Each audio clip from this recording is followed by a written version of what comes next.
خوش نصیب ہوتے ہیں وہ مسلمان جو شیطانی اثرات سے محفوظ ہوتے ہیں۔ لوگ عام طور پہ ایک سوال کرتے ہیں جب بھی کوئی پریشانی ہوتی ہے، کوئی ہم پہ اثرات تو نہیں ہے، اثرات تو نہیں ہے۔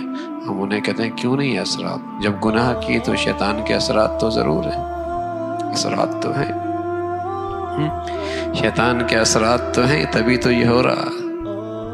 اب ہر چیز کا اثر پتہ نہیں، اثرات سے مراد پتہ نہیں کیا لیتے ہیں، لیکن شیطان کا اثر کا یقین نہیں کرتے کہ ہاں شیطان کا بھی اثر ہو سکتا ہے، شیطان کا بھی اثر ہو سکتا ہے۔ تو زندگیوں میں شیطان کا اثر ہوتا ہے، جب اللہ کی نافرمانی ہوتی ہے تو یقین ہے کہ اس پر شیطان کے اثرات ہیں، شیطانی اثرات ہیں اس پر۔ اور بس اوقات انسان شیطانی اثرات سے وہ حرکتیں کرتا ہے جو عام آدمی نہیں کرتا، جو عام آدمی نہیں کرتا۔ جب عام آدمی نہیں کرتا، جب شیطانی اثرات بہت ہو جاتے ہیں تو انسان وہ حرکتیں کرتا ہے جو عام نارمل انسان نہیں کرتا۔ اس قدر شیطانی اثرات کا اس پہ اثر ہونے لگتا ہے۔ تو شیطانی اثرات ہوتے ہیں۔ ہاں فرمایا میرے جو خاص بندے ہیں ان پر شیطان کا اثر نہیں ہوتا۔ ان عبادی لیس لک، جس قدر آدمی پاکیزہ رہتا ہے، طہارت پہ رہتا ہے۔ طہارت دونوں قسم کی طہارتیں ہوتی ہیں، جسمانی طہارت بھی، روحانی طہارت بھی۔ جسمانی طہارت کہ اس پر جسمانی نجاست کوئی نہ ہو، یعنی آدمی پہ غسل فرض ہے اور اس میں بلا وجہ تاخیر کر رہا ہے، عورت پہ ماہواری آئی، غسل کا وقت آ گیا لیکن بلا وجہ اس میں تاخیر کر رہی ہے، یہ جو نجاست ہے اس سے بھی شیطانی اثرات بہت تیزی کے ساتھ اس کی طرف آتے ہیں۔ اس سے بھی شیطانی اثرات بہت تیزی کے ساتھ اس پر آتے ہیں، اس لیے کہ گندگی اس کی غذا ہے، نجاست اس کی غذا ہے، گندگی نجاست اس کی غذا ہے، تیزی کے ساتھ اس پہ اثرات کرتا ہے۔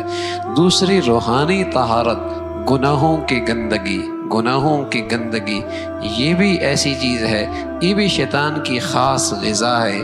کسی گھر میں ہو، کسی گھر میں ہو، کسی زندگی میں ہو، شیطان اس پر بھی تیزی سے قابو پاتا ہے۔ طہارت کی زندگی، گناہوں سے بھی طہارت ہو اور ظاہری نجاست اور باطنی نجاست اس سے بھی طہارت اور پاکیزگی ہو، یہ شیطان کے لیے رکاوٹ ہوا، یہ شیطان کے لیے اس لیے رسول اللہ صلی اللہ علیہ وسلم فرمایا کرتے تھے کہ الوضوء صلاح المؤمن، باوضو رہنا یہ مومن کا اسلحہ ہے۔ الوضوء صلاح المؤمن، باوضو رہنا یہ مومن کا اسلحہ ہے۔ ظاہر ہے جب آدمی باوضو رہے گا تو اس پر نہ تو غسل کی ضرورت ہوگی، تبھی تو باوضو ہو سکتا ہے، اس گندگی سے بھی پاک ہے۔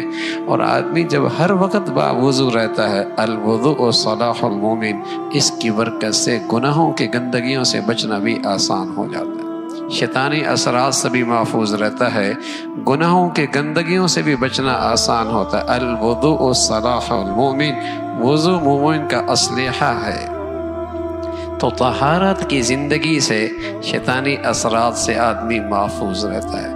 ورنہ اب دونوں چیزیں خاص طور پہ نوجوان بچے بچیوں میں، چونکہ انہیں پاکیزگی کے مسائل ہی کوئی نہیں پتہ، انہیں طہارت کے مسائل ہی کوئی نہیں پتہ، انہیں ماہواری آتی ہے انہیں اس کا بھی احساس کوئی نہیں، ان پہ غسل فرض ہوتا ہے، اس غسل فرض ہونے کے مسائل انہیں کوئی، ایک تو یہ گندگی ہے اور دوسری طرف گناہوں کے ماحول میں زندگیاں گزارنا اور گناہوں کی زندگی گزارنا، اور پھر جب ان کے اندر زندگی آتی ہے شیطانی، پھر کہتے ہیں پتہ نہیں اسے کیا ہو گیا۔ تو شیطانی اثرات ہوتے ہیں، شیطانی اثرات، اور وہ بہت گہرے ہوتے ہیں۔